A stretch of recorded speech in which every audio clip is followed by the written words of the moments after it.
ಮಕ್ಕಳಲ್ಲಿ ಯಾರಾಗ್ಬೇಕು ನೋಡಿ, ಗಾಂಧಿ ತಾತ ಅಲ್ಲಿದೆ, ಅವ್ರ ತರ ಯಾಕೆ ಆಗ್ಬಾರ್ದು ಒಬ್ರು ಇದಾರೆ ಇವಾಗ ಗಾಂಧಿ ತಾತ ಕಾಣಿಸ್ತಾ ಇದೆ ಅಲ್ವಾ, ಬಾಬಾ ಸಾಹೇಬ್ ಅಂಬೇಡ್ಕರ್ ಅವ್ರು ಕಾಣಿಸ್ತಾ ಇದೆ, ಅವ್ರ ತರ ಯಾಕೆ ಆಗ್ಬಾರ್ದು, ಅಬ್ದುಲ್ ಕಲಾಂ ಅವ್ರ ತರ ಯಾಕೆ ಆಗ್ಬಾರ್ದು, ನಮ್ಮ ವಿಶ್ವೇಶ್ವರಯ್ಯ ಅವ್ರಿಗೆ ಇನ್ನೊಬ್ಬರು ಆಟ ಆಡ್ತಾ ಇದೆ, ಯಾವ್ದೊಂದು ಗೊತ್ತಾಗ್ತಾ ಇಲ್ಲ ಅಲ್ಲಿ, ವಿಶ್ವೇಶ್ವರಯ್ಯ ಅವ್ರ ತರ ಯಾಕೆ ಆಗ್ಬಾರ್ದು, ಆಗ್ಬಾರ್ದಾ ನಿಮ್ಮ ಮಕ್ಕಳು?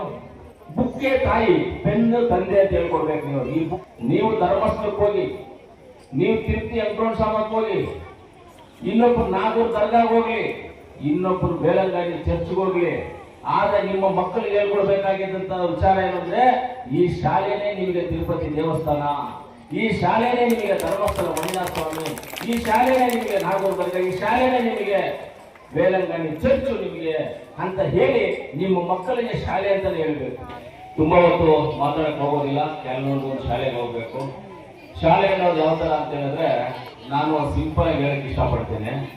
ಸರ್ಕಾರಿ ಶಾಲೆಯಲ್ಲಿ ಮಕ್ಕಳಿಗೆ ಬುಕ್ಸ್ ಫ್ರೀ ಕೊಡ್ತಾರೆ ಇಲ್ಲಮ್ಮ ಬುಕ್ಸ್ ಫ್ರೀ, ಶಾಲೆಯಲ್ಲಿ ಬುಕ್ಸ್ ಫ್ರೀ ಕೊಡ್ತಾರೆ, ಯೂನಿಫಾರ್ಮ್ ಕೊಡ್ತಾರೆ, ಶೂ ಕೊಡ್ತಾರೆ, ಮಧ್ಯಾಹ್ನ ಊಟ ಕೊಡ್ತಾರೆ.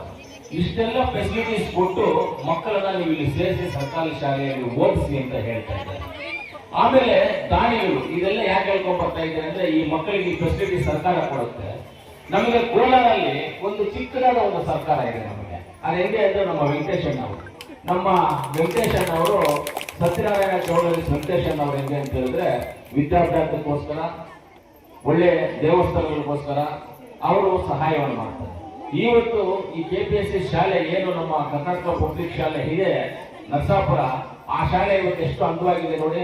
ಪೇಂಟ್ ಎಲ್ಲ ಹೊಡೆದಿದ್ದಾರೆ ಇಲ್ಲಮ್ಮ, ಎಲ್ಲ ನೋಡಿ ಎಲ್ಲ ನೋಡಿ ಆಗ್ತದೆ. ನಮ್ಮ ಇಂಡಿಯಾ ಫ್ಲಾಗ್ ಯಾವ ತರ ಪೇಂಟ್ ಹೊಡೆದಿದ್ದಾರೆ, ಏತಕ್ಕೋಸ್ಕರ ಈ ಪೇಂಟ್ ಹೊಡೆದು ಅಂದ್ರೆ ನಮ್ಮ ಶಾಲೆಗೆ ಬರತಕ್ಕಂತ ಮಕ್ಕಳು ಪ್ರೈವೇಟ್ ಶಾಲೆಗಿಂತ ನಾವೇನು ಕಮ್ಮಿ ಇಲ್ಲ ಅನ್ನೋ ಒಂದು ರೀತಿಯಲ್ಲಿ ಆ ಮಕ್ಕಳ ಉದ್ದೇಶವನ್ನು ಇಟ್ಟುಕೊಂಡು ಈ ಶಾಲೆಯಲ್ಲಿ ಓದಬೇಕು ಅನ್ನೋದಕ್ಕೆ ಇವತ್ತು ಫ್ರೀಯಾಗಿ ನಿಮ್ಗೆಲ್ಲ ಪೇಂಟ್ ಹೊಡ್ಕೊಟ್ಟಿರೋದು ಯಾರು?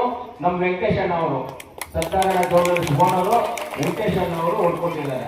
ಅವ್ರಿಗೇನು ನೀವು ಓದ್ಬಿಟ್ಟು ಅವ್ರಿಗೆ ಏನಾಗಬೇಕು, ನೀವು ಓದ್ಬಿಟ್ಟು ಏನಾದ್ರು ಕೊಡ್ಬೇಕಾ, ಇಲ್ಲ ತಂದೆ ತಾಯಿ ಏನಾದ್ರು ದುಡ್ಡು ಕೊಡ್ಬೇಕಾ, ಏನ್ ಕೊಡ್ಬೇಕು ಅವ್ರಿಗೆ? ಅವ್ರಿಗೆ ಒಂದೇ ಉದ್ದೇಶ, ನನ್ನ ಮಕ್ಕಳಿರೋ ರೀತಿಯಲ್ಲಿ, ನಮ್ಮ ಮೊಮ್ಮಕ್ಕಳಿರೋ ರೀತಿಯಲ್ಲಿ ಈ ತಾಲೂಕಿನ ಎಲ್ಲ ಮಕ್ಕಳು ಇರಬೇಕು ಅನ್ನೋ ಉದ್ದೇಶದಿಂದ ಇವತ್ತು ಅವರಿಂದ ಒಳ್ಳೆ ಕಾರ್ಯಕ್ರಮ ಮಾಡಿಕೊಟ್ಟಿದ್ದಾರೆ. ಅವರಿಗೆ ಈ ಶಾಲೆಯ SDMC ಪರವಾಗಿ ಶಾಲೆಯ ಶಿಕ್ಷಕರು ಶಿಕ್ಷಕಿಯರು ಹೇಳ್ತೀವಿ, ಸರ್ಕಾರಿ ಶಾಲೆಯಲ್ಲಿ ಓದಿರೋರಿಗೆ ಸರ್ಕಾರದಲ್ಲಿ ಕೆಲಸ, ಗೌರ್ಮೆಂಟ್ ಕೆಲಸ ಅವ್ರಿಗೆ ಸಪರೇಟ್ ಆದಂತ ಒಂದು ರಿಸರ್ವೇಶನ್. ಸರ್ಕಾರಿ ಶಾಲೆಯಲ್ಲಿ ಓದಿರೋರಿಗೆ, ರೂರಲ್ ಏರಿಯಾದಲ್ಲಿ ಓದಿರೋರಿಗೆ ಸಪರೇಟ್ ಆದಂತ ಒಂದು ರಿಸರ್ವೇಶನ್ ಇದೆ. ಪ್ರೈವೇಟ್ ಶಾಲೆಯಲ್ಲಿ ಓದಿದ್ರೆ ನಿಮ್ಗೆ ರಿಸರ್ವೇಶನ್ಸ್ ಎಲ್ಲ ಸಿಗೋದಿಲ್ಲ, ಪ್ರೈವೇಟ್ ಶಾಲೆಯಲ್ಲಿ ಓದಿದ್ರೆ ನಿಮ್ಗೆ ಅದೆಲ್ಲ ಸಿಗೋದಿದೆ. ಪ್ರೈವೇಟ್ ಶಾಲೆಯಲ್ಲಿ ಶಾಲೆಗೆ ಮೇಕಪ್ ಹೊಡಿತಿರ್ಬೋದು, ಚೇರುಗಳು, AC ಇರ್ಬೋದು, ಎಲ್ಲ ಇರ್ಬೋದು, ದುಡ್ಡು ಎಷ್ಟು ಕಟ್ಟಿರಲ್ಲ, ಫೀಸ್ ನನ್ನ ಹತ್ರ ಬೆಳಗ್ಗೆ ಅಂತ ಬರ್ತಾರೆ ಆಫೀಸ್ ಹತ್ರ, ಫೀಸ್ ಕಟ್ಟಬೇಕು, ಚೆಕ್ ಕೊಡಿ, ಫೀಸ್ ಕೊಡ್ಬೇಕು, ನನ್ನ ಸರ್ಕಾರದಿಂದ ನಾನು ತರುವಂತ ಗೌರವಧನ ಏನ್ ಬರುತ್ತೆ ಅದ್ರಲ್ಲಿ ನಾನು ₹1 ತಗೊಂಡು ಸಂಬಳ ಬರುತ್ತಲ್ಲ ನನಗೂ, ಅದ್ರಲ್ಲಿ ನಾನು ₹1 ತಗೊಳ್ಳೋದಿಲ್ಲ. ಈ ತರ ಫೀಸ್ಗಳಿಗೆ ಹಾಸ್ಪಿಟಲ್ಸ್ಗೆ ಕೊಟ್ಬಿಡ್ತೀನಿ ಆ ಚೆಕ್, ನಾನು ಹಂಗೆ ಕೊಟ್ಬಿಟ್ಟು ₹1 ತಗೊಳ್ಳೋದಿಲ್ಲ. ಎಷ್ಟೋ ಜನ ಬಂದು ಕೇಳ್ತಾರೆ, ನಾವು ಅವ್ರು ಹೇಳ್ಬೋದು ಕೇಳೋದಿಲ್ಲ. ಯಾಕೆ ನೀವು ಸರ್ಕಾರಿ ಶಾಲೆಗೆ ಹೋಗ್ತೀವಿ, ಪ್ರೈವೇಟ್ ಶಾಲೆಗೆ ಯಾಕೆ ಹೋಗ್ತೀರಾ, ಬೇಡ್ರಿ ಅಂತ ಹೇಳಿದ್ರೆ ಸೇರಿಸ್ಬಿಟ್ಟಿಲ್ವ ನಾವು ಮಾಡ್ಬೇಕು, ಏನ್ ಮಾಡೋದು ಅಂತ ಹೇಳ್ತಾರೆ. ಇದು ತಪ್ಪು. ಸರ್ಕಾರಿ ಶಾಲೆಗೆ ನಾನು ಪೋಷಕರಲ್ಲಿ ನಿಮ್ಮಲ್ಲಿ ಮನವಿ ಮಾಡ್ತೀನಿ.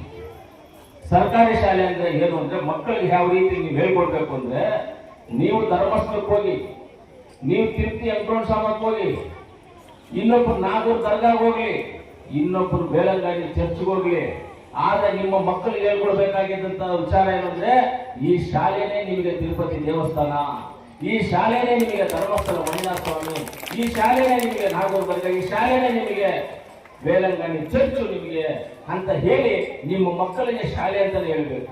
ಬುಕ್ಕೆ ತಾಯಿ ಪೆನ್ನು ತಂದೆ ಅಂತ ಹೇಳ್ಕೊಡ್ಬೇಕು ನೀವು. ಈ ಬುಕ್ಕೆ ನಿನ್ನ ತಾಯಿ, ಈ ಪೆನ್ನೆ ನಿನ್ನ ತಂದೆನಪ್ಪ, ಈಗ ಓದ್ಬೇಕು ನೀವು ಅಂತ ಮಕ್ಕಳಿಗೆ ಹೇಳಿ ಕಳಿಸ್ಬೇಕಾಗ್ತದೆ. ಅವ್ರು ದೊಡ್ಡದಾದ್ರೆ ಅವ್ರು ದೇವಸ್ಥಾನ ಕಳಿಸಿ, ಇನ್ನೊಂದು ಜಾಗ ಕಳಿಸಿ, ಪರವಾಗಿಲ್ಲ, ತೊಂದರೆ ಇಲ್ಲ. ಈಗ ಅವ್ರಿಗೆ ದೇವಸ್ಥಾನ ಅಂದ್ರೆ ಶಾಲೆನೇ ದೇವಸ್ಥಾನ ಅಂತ ಹೇಳ್ಬೇಕು. ಬುಕ್ಕು ಅಂದ್ರೆ ತಾಯಿ, ಪೆನ್ನು ಅಂದ್ರೆ ತಂದೆ ಅಂತ ಹೇಳಿಕೊಟ್ಟು ಶಾಲೆಗೆ ಸೇರಿಸಿ ಆ ಮಕ್ಕಳು ಒಳ್ಳೆ ವಿದ್ಯಾವಂತರಾಗಿ ಮಾಡಬೇಕು ಅಂತ ತಮ್ಮೆಲ್ಲರಲ್ಲಿ ನಾನು ಮನವಿ ಮಾಡ್ತೀನಿ. ಇವತ್ತು ನಮ್ಮ ನರಸಾಪುರ ಶಾಲೆಯಲ್ಲಿ ಅನೇಕ ಡಿಮ್ಯಾಂಡ್ಗಳನ್ನು ಮಾಡಿದ್ದಾರೆ. ಶಾಲೆ ಕೊಠಡಿಗಳ ಸಂಖ್ಯೆ ಕಮ್ಮಿ ಇದೆ, ಇನ್ನು ಸ್ವಲ್ಪ ಕಾಂಪೌಂಡು ಅಲ್ಲಿ ಪಕ್ಕದಲ್ಲಿ ಆ ಗ್ರೌಂಡನ್ನು ಮಾಡಬೇಕು ಅಂತ ನಮ್ಮ ಶ್ರೀನಣ್ಣವರು ಎಲ್ಲ ಗ್ರಾಮಸ್ಥರೆಲ್ಲ ಹೇಳಿದ್ದಾರೆ, ಶ್ರೀನಣ್ಣ ಗ್ರಾಮಸ್ಥರು ಹೇಳಿದ್ದಾರೆ. ಖಂಡಿತವಾಗ್ಲೂ ಅದನ್ನೆಲ್ಲ ಮಾಡೋಣ ಶ್ರೀನಣ್ಣ. ನಮ್ಮ ಗಮನಕ್ಕೆ ಇವತ್ತೇ ತಂದಿರೋದು ಖಂಡಿತವಾಗ್ಲೂ ನಾನು ಇಂಡಸ್ಟ್ರಿ ಲೆವೆಲಲ್ಲಿ ಮಾತಾಡಿ ಈ ರೂಮ್ಸ್ ಕಟ್ಟೋದು, ಯಾಕಂದ್ರೆ CSR ಫಂಡ್ ಬೇಕಾದಷ್ಟಿದೆ, ಅವರು ಕಟ್ಕೊಡ್ಬೋದು.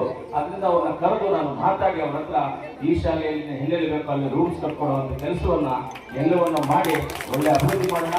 ಮಕ್ಕಳನ್ನ ಸರ್ಕಾರಿ ಶಾಲೆಗೆ ಸೇರಿಸಿ.